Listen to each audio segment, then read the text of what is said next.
Hello. In this initial discussion, we are going to examine nuclear weapons and the Manhattan Project in brief. First, we think, why do we care about nuclear weapons and nuclear policy? One is the cost. So the United States expends, estimates are anywhere between $40 and $50 billion a year on nuclear weapons, as well at, which ends up, most estimates, at about 6% of the defense budget. Think about the numbers. About 1,650 strategic nuclear weapons. Those are ICBMs, submarine-launched LBMs, strategic bombers. About 180 tactical nuclear weapons. We think through all of the posturing that goes on, both the publications and the national policy. And while it is incredibly important to have debates and discussions on the usefulness of nuclear weapons in general, we certainly can identify why we study them because of their costs. The other that we focus on when we discuss them is nuclear weapons themselves. Now on this page, go to the original slides and click each of these links. You need to watch these to help frame and set what nuclear weapons are, why they're so and how they're so destructive, and why we study them. The first link is the Trinity test, the world's first nuclear detonation. The next is a 3-minute video on nuclear explosions since 1945. These are tests, Hiroshima and Nagasaki, the only two uses of nuclear weapons in combat. And then the just insane amount of tests that go on around the world. The next video is a nuclear detonation explanation. And what that video does is it shows the size and magnitude of these explosions. There's a couple others on the internet. I like this one. It gives you a good sense and keeps it proportional to what's going on. And this is why that video, coupled with the next one, demonstrate why we focus on this from a policy perspective, is that while there's an extraordinarily low probability of this event, almost zero, if it happens, the damage is catastrophic. And so there is quite a bit of, Jan Muller's book is actually on my desk, quite a bit of work looking at the idea that, well, if it's such a low probability, why do we focus so much attention on it? Perhaps that focus is not appropriate. That's an argument to be had. When we think about the damage, just click on the Nuke Map website. What this map will do is you can put any city or zip code in the United States, and you can select the weapon detonated in that territory or in that area. And you'd be able to see the blast radius, the radiation, the flash point, I don't think they have the electromagnetic pulse on there, but you can see the major damage. And it's, I think it's very telling to show the different sizes of nuclear weapons. And it is designed under the U.S. arsenal and then a few other specific weapons. And that gives you a great sense of just how horrific these weapons can be. Okay, so the next few slides, I am basically going to just move quickly through the scientific history of it, not in sufficient detail for each one, but I do want to point out a couple of key things, like 1905, Albert Einstein's theory of relationship between mass and energy, E = mc squared. This basically establishes how radioactivity could occur without human intervention. We do need alpha particles. We need every single one of these, but this history is extremely fascinating to me, and so I oftentimes give you more than what you need. So I'm focusing just on the key things. But look at these dates, 1930s, 1938s. Look at the last names. They're Italian, they're German, they're American, they're Hungarian. 1939 is a huge moment because fission not only releases a lot of energy, Hahn and Strassmann discover that it's not just energy, it's also additional neutrons. And if you can produce additional neutrons, and we'll get to that, what fission looks like, if you can produce a neutron, you can have a chain reaction. So what they show is this in 10 thousandths of a second, and even more than that, 100 thousandths. What a neutron does is it goes into the atom and it can split it. And when other neutrons are produced, if you can produce a critical mass, that critical mass can go nuclear. Now, it's not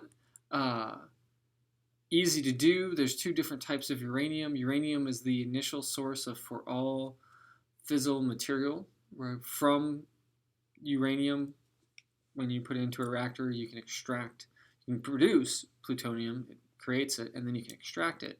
But most of the world is U-238. 99.3% of all uranium in the world is non-radioactive sufficiently for any kind of reaction. So you have to separate U-235. And that basic principle of separating U-238 or U-235 from U-238 underlines so much of the non-proliferation regime and the nuclear process. They also, what is fascinating about this last point on this one, is how all of these international scientists communicated. We think about it today, it's not that big a deal to send communication to Europe or to the United States or wherever, but it was then. Through letters, through how scientific processes often work with review. When we think about Oppenheimer, he's really kind of the first one that put it all together and thought, wait, if you can produce neutrons, you can produce a moderator to control the process, and he integrates Perrion's idea of a critical mass, you can build a bomb. Right? And so as the scientists start putting this together, this is August 2nd, 1939, there's a very famous letter from Albert Einstein to Roosevelt. Now, I'm not going to read this to you, but I want you to read it because he's obviously describing the bomb. A single bomb of this type might very well destroy the whole part together with some of the surrounding territory. This is an important letter because Einstein, while part of the process, he was the famous name, right? He's a rock star at this point, an absolute rock star. And, Szilard is an incredible scientist, so is Oppenheimer, so is Fermi, but they have to get Roosevelt's attention, and so the letter accomplishes that. And I just want to say one fun story about Einstein that I think all of us who should think through about humility. So he was at Princeton. If you don't know about his physical stature, he's kind of small. And he was outside of a hotel one day when a nice car drove up. And a person got out and said, well, my bags are in the back. And he kind of looked at him. He said, I mean, it's Einstein, right? How dare you? He's like, okay. And he went and got that person's bag and said, hey, I hope you enjoy Princeton. Welcome here. And the lady said, or man, whoever it was, said, oh, hey, thank you. What's your name? And he's like, Albert Einstein.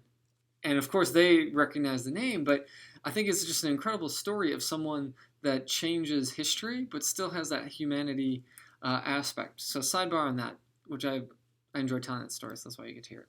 When we think about this, what year is all this going on? It's 1939, which is the start of World War II. September 1st, invasion of Poland. Well, it's not really until 1942 that the United States really starts pushing the Manhattan Project into full speed. Now, the United States, the Navy lab and Fermi's lab were already doing basic research, but it starts to change when Leslie Groves is appointed to the project to oversee the development of the nuclear weapon. He does small construction projects, aka the Pentagon, and he immediately buys Belgian Congo uranium. He buys multiple sites around the world, or around the United States, to start the process. These dates, basically, he shows up to all these labs and he says, okay, this is a strategic national security interest. It's time to go. And he makes the decision within 5 days, going from, well, this is theoretically possible to, we need to do this. Think about that. In 5 days. It had been 3 years since Oppenheimer had kind of put it together that, wow, this can build not just in theory can we build a bomb, we can do this. Like, we have the skill set to do it, to do all the research that we need, to develop the explosives that we need, to get the materials that we need. We just need to be able to do it. Groves decides in 5 days that it needs to be done. December 1942, the first self-sustaining chain reaction occurs. This is also an interesting historical note. it's under a squash racket court. You can go find pictures of this. It looks like a brick kind of oven, but that's the graphite used to moderate the reaction. Enrico Fermi was the first to demonstrate self-sustaining chain reaction. This is what you need for nuclear power and nuclear weapons under a squash court. I mean, it's like a racquetball court. It's fascinating. All right, 3 principal sites, Los Alamos, Columbia River in Washington with the plutonium production, and Oak Ridge, what is now Oak Ridge National Laboratory in Tennessee. Each one of these is integral for the process. So Oak Ridge produces highly enriched uranium. The Columbia River site, Hanford reactor, produces plutonium. Los Alamos puts it all together. There are 2 main types of nuclear weapons. Initially, we'll talk about thermal and modulated and all of that, but I'll probably go too long. First is the Gadget. It's the Trinity nuclear test, which you should have already seen a video for. This is a gun type, theoretically easier than explosives, but required enriched uranium. When we think about what that means, is it looks literally like a gun. You have port of the critical mass at the end of a barrel, and you shoot additional nuclear fissile material into that, and they're all spheres, and I won't in this lecture, but they're spherical to compress the critical mass, and then it explodes out as the neutrons expand throughout the process, generating the chain reaction. Enrichment is extraordinarily difficult, but highly enriched uranium is very effective in producing nuclear weapons. You can have an implosion device, the theoretically and materially more difficult than the gun. And the reason why it's difficult is you think of a sphere. Trying to think of like a basketball. Think of a basketball. You can't use a balloon for this example, but think of a basketball. To compress and generate the critical mass necessary for a reaction on that basketball, you have to simultaneously, across all surfaces of the sphere, compress it down, because if you don't do it correctly with explosives, high energy explosives, one aspect of it, it'll explode out instead of exploding completely. So think of it like a balloon. So if you compress a basketball all the way around and you don't have one spot covered correctly, it will blow out that side and it will reduce the capability. And then thermal nuclear weapons, certainly a third type, but this is basically using a nuclear weapon to detonate another nuclear weapon. Now, it's more complicated than that, but I don't want to go too long. But that is how you get in the thermal nuclear weapons, things like the Tsar bomb or the B-82, where the size of the explosion is 1,000 or 3,000 or 4,000 times larger than the initial weapons. It's because of the accelerators, and we can talk about other materials too. So I hope you've enjoyed this initial lecture on nuclear weapons, nuclear policy, and nuclear capability. It's something that you really should struggle with both. So there's a fascination with them because they do and are a huge part of the defense budget. Powerful countries have them. They change the nature of conflicts for countries that have them on one side or both sides. So they have huge policy implications, but at the end of the day, they're always designed to destroy mass amounts of infrastructure, humanity, wildlife, everything. And you shouldn't lose focus of that.